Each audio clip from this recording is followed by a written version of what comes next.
ذاتیہ سے بحث کی جائے، ما یبحث فی العلم عن عوارضہ الذاتیہ، جس چیز کے عوارض کی بحث ہو وہ اس علم کا موضوع ہے، یعنی اس کی اپنی بحث نہیں ہے، اس کے عوارض کی بحث ہے۔ یعنی کسی علم کا جو موضوع ہے، جو چیز، اس کی اپنی بحث نہیں ہوتی بلکہ اس کے عوارض کی بحث ہوتی۔ مثال کے طور پر طب کا موضوع ہے بدن انسان، تو اب بدن انسان کے عوارض کیا ہیں؟ صحیح ہونا، مریض ہونا۔ تو اس بنیاد پر اب طب میں بحث جو ہوتی ہے وہ بدن انسان کے عوارض کی، یعنی صحت و مرض کے لحاظ سے بحث ہوتی ہے۔ تو ایسے ہی جو حدیث شریف کا موضوع ہوگا اس کے عوارض سے، عوارض بھی وہ جو ذاتیہ ہیں، چونکہ عوارض کی دو قسمیں، عوارض ذاتیہ اور عوارض غریبہ، یہ آپ ابتدائی کتابوں میں پڑھ چکے ہوں گے۔ تو یہاں یہ جو تینوں باتیں ہیں امام عینی رحمہ اللہ تعالیٰ کے حوالے سے ہم بیان کریں گے۔ یعنی امام عینی نے، بدر الدین عینی نے عمدۃ القاری شرح بخاری کے آغاز میں یہ ذکر کیا ہے۔ علم حدیث کا موضوع کہتے ہیں فموضوع علم الحدیث ہوا ذات رسول اللہ صلی اللہ علیہ وسلم من حیث انہ رسول اللہ علیہ الصلاۃ والسلام، کہ علم حدیث کا موضوع ہے ذات مصطفیٰ صلی اللہ علیہ وسلم، اس لحاظ سے کہ آپ اللہ کے رسول صلی اللہ علیہ وسلم ہیں۔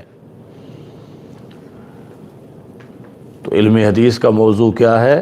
ذات رسول صلی اللہ علیہ وسلم، مگر ذات رسول صلی اللہ علیہ وسلم کے آگے ہزاروں جہتیں ہیں۔ تو علم حدیث کا موضوع ذات رسول صلی اللہ علیہ وسلم اس جہت سے ہے من حیث انہ رسول اللہ صلی اللہ علیہ وسلم، اس لحاظ سے کہ آپ اللہ کے رسول صلی اللہ علیہ وسلم ہیں۔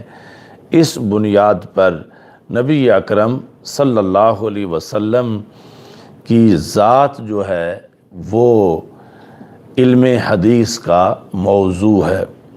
تو یہ بھی اپنے طور پر بڑی اہم چیز ہے کہ کیونکہ جس طرح مثلا قرآن ہے، قرآن کا جو موضوع ہے وہ انسان ہے، یعنی انسان کے مختلف جو ہیں وہ احوال سے قرآن میں بحث کی گئی ہے سارے قرآن میں۔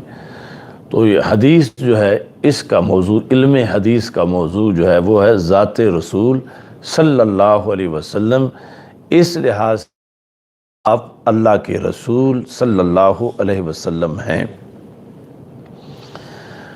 تعریف اس علم کی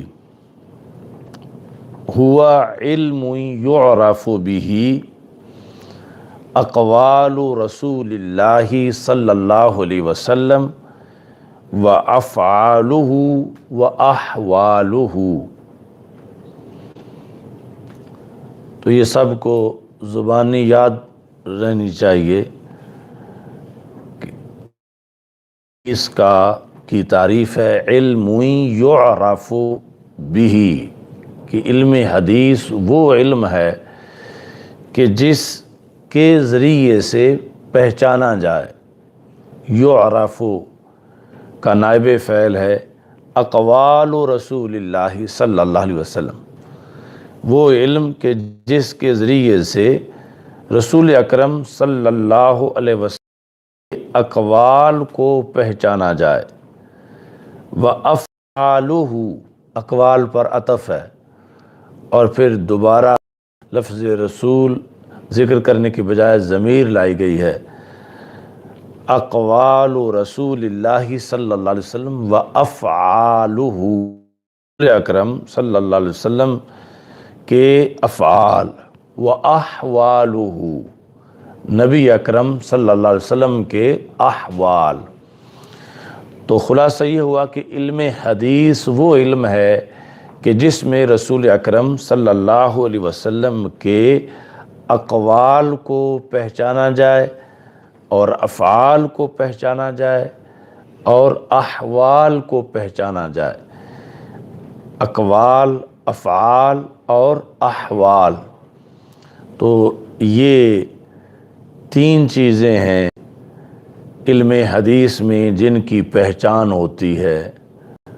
اقوال رسول صلی اللہ علیہ وسلم، افعال رسول صلی اللہ علیہ وسلم اور احوال رسول صلی اللہ علیہ وسلم۔ اس واسطے یعنی یہ ایک لذیذ ترین علم ہے کہ جس میں نبی اکرم صلی اللہ علیہ وسلم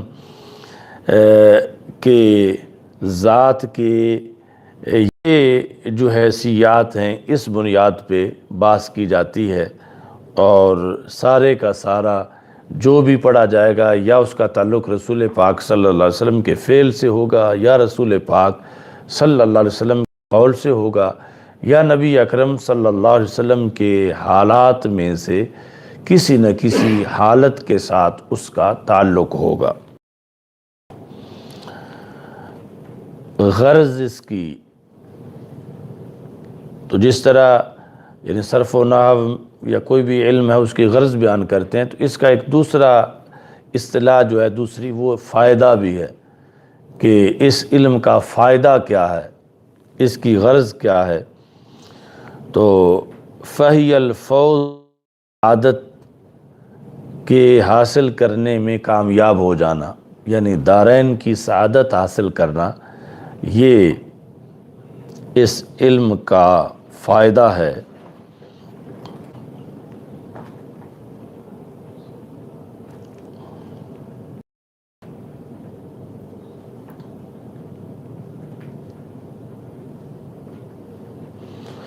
اب جو رسول پاک صلی اللہ علیہ وسلم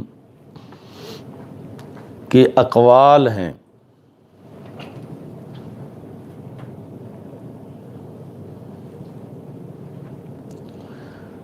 وہ ہے کلام عربی۔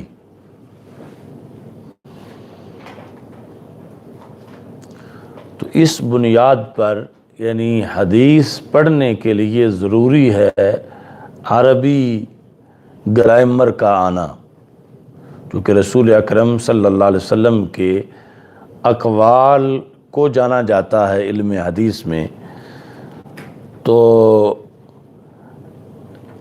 کلام عربی کو جاننا اور پھر اس کے اندر یہ حقیقت ہے، مجاز ہے، نایا ہے، یہ اپنے معنی میں صریح ہے، عام ہے، خاص ہے، مطلق ہے، محذوف ہے، مضمر ہے، منطوق ہے، مفہوم ہے، اقتضاء النص سے یہ چیز ثابت ہے یا عبارت النص سے، اشارت النص سے، دلالت النص سے، پھر کلام میں تنبیہ کی گئی ہے کسی چیز پر یا اشارہ ایما کیا گیا ہے، یعنی اس طرح جامع طریقے سے رسول صلی اللہ علیہ وسلم کے کلام کو جاننا، یعنی صرف اردو ترجمہ جاننا مراد نہیں ہے، بلکہ یہ جو آپ نے اصول فقہ میں پڑھا ہوا ہے، اصول الشاشی میں جو وجوہ ہیں عام، خاص، مشترک، مؤول وغیرہ، یعنی ان ساری وجوہ کے لحاظ سے صلی اللہ علیہ وسلم اور اقوال رسول صلی اللہ علیہ وسلم کو جاننا۔ افعال جو ہیں فَهِيَ الْأُمُورُ الصَّادِرَةُ عَنْهُ الَّتِي أُمِرْنَا بِاتِّبَاعِهِ فِيهَا۔ افعال سے مراد رسول اکرم صلی اللہ علیہ وسلم کے وہ افعال ہیں جو آپ کی ذات سے صادر ہوئے اور ہمیں ان کی اتباع کا حکم دیا گیا ہے۔ رسول اکرم صلی اللہ علیہ وسلم کے جن افعال کی اتباع کا ہمیں حکم دیا گیا ہے ان کو جاننا، یعنی حدیث کے موضوع کے لحاظ سے وہ ضروری ہے۔ ما لم یکن طبعا او خاصتاً، جن کا صدور جو ہے وہ خصوصیت کے لحاظ سے نہ ہو یا طبیعت کے لحاظ سے نہ ہو، یہ خصوصی طور پر افعال علم حدیث کا موضوع ہیں۔ باقی نبی اکرم صلی اللہ علیہ وسلم کی خصوصیات وہ بھی اسی کے اندر ذکر آئے گا، اگرچہ پھر وہ علیحدہ سیرت کا موضوع بن جائے گا، اور ان کو جاننا بھی ضروری ہے کہ پتہ چلے کہ یہ امت کا نصاب نہیں، یہ خود رسول پاک صلی اللہ علیہ وسلم کی ذات کے ساتھ خاص ہے۔ اور اگر خصوصیات کا پتہ نہ ہو تو پھر لوگ اس میں گمراہ ہو سکتے ہیں کہ جو سرکار دو عالم صلی اللہ علیہ وسلم کی ذات کے ساتھ خاص ہو، لوگ سمجھے کہ یہ ہمارے لیے سنت ہے۔ تو اس بنیاد پر یعنی خصوصیات کو جاننا وہ ایک علیحدہ وجہ سے ضروری ہے۔ اور رسول اکرم صلی اللہ علیہ وسلم نے جو کام علی وجہ العبادت کیا ہو یا علی وجہ العادت کیا ہو، یعنی یہ سب کے اندر ہی امت کے لیے اس میں درس موجود ہے۔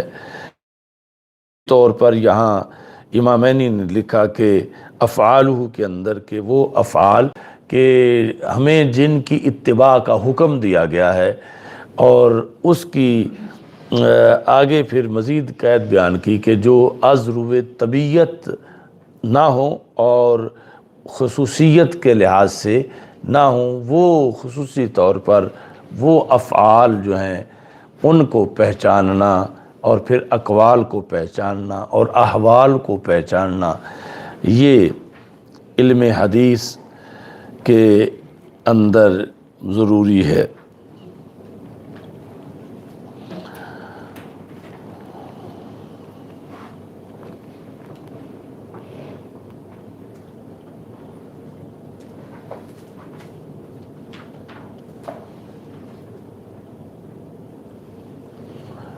باقی مبدا جو ہے، یعنی اس علم کا مبدا اور مبادی، اس کے اندر دو چیزیں ہیں، کچھ تصورات ہیں اور کچھ تصدیقات ہیں۔ کچھ تصورات اور کچھ تصدیقات ہیں۔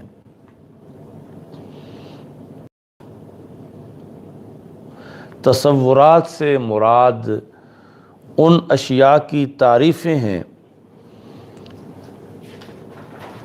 جن اشیاء کو اس علم میں استعمال کیا جاتا ہے۔ تو مبادی میں یہ حصہ تصورات کا ہے کہ مختلف جو ٹرمز ہیں، اصطلاحیں ہیں، ان کی جو تعریفیں ہیں، اور تصدیقات جو ہیں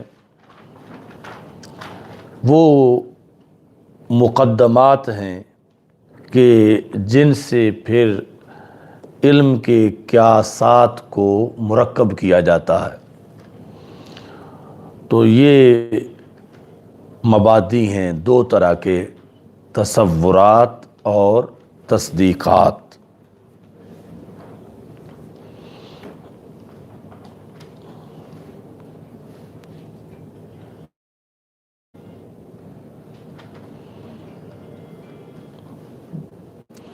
تو آج یعنی ابتدائی